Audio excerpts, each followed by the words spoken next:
On the GED, an argument is not simply a disagreement. It is a structured attempt to support a conclusion. The claim states what the author wants the reader to accept. Evidence provides facts, examples, data, or expert information. Reasoning explains why that evidence supports the claim. If one part is missing or weak, the argument becomes less convincing. A passage may contain many factual statements and several smaller claims. The main claim controls the argument. Look for recommendations, judgments, or conclusions that other paragraphs support. Words such as should, must, therefore, or the evidence shows can signal a claim, but claims are not always stated with signal words.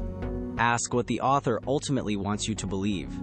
The statement the city opened 3 new bus routes is a verifiable fact.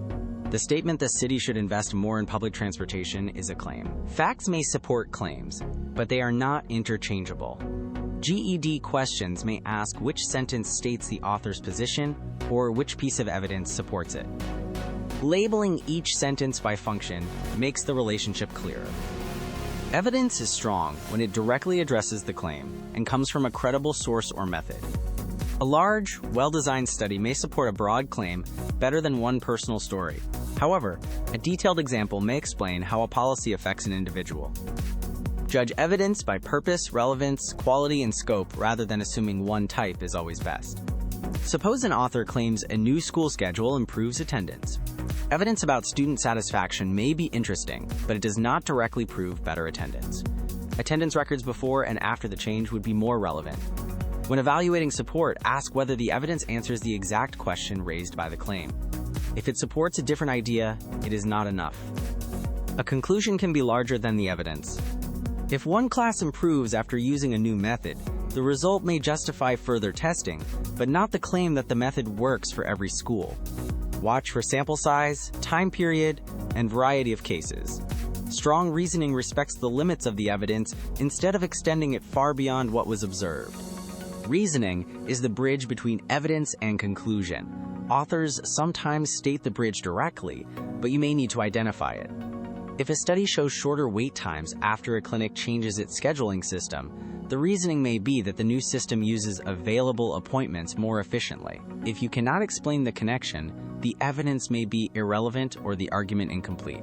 An author may say a neighborhood added streetlights and crime later decreased, therefore the streetlights caused the decrease. The timing shows a possible relationship, but other factors may have changed.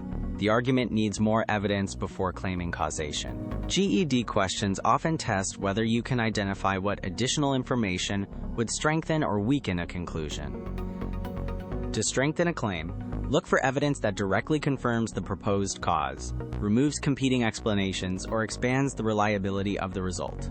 To weaken it, look for contradictory data, a flawed method, an unrepresentative sample, or another explanation. Do not choose information that is merely negative or positive. It must affect the logic of the actual argument. A source may be credible for one subject and weak for another.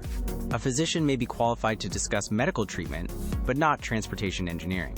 Check whether the evidence comes from direct research, whether the method is explained, whether the information is current enough for the issue, and whether the source has a reason to distort the result. Credibility supports evidence. It does not replace relevance. Use one compact routine. What is the author's central claim? Which details are offered as evidence?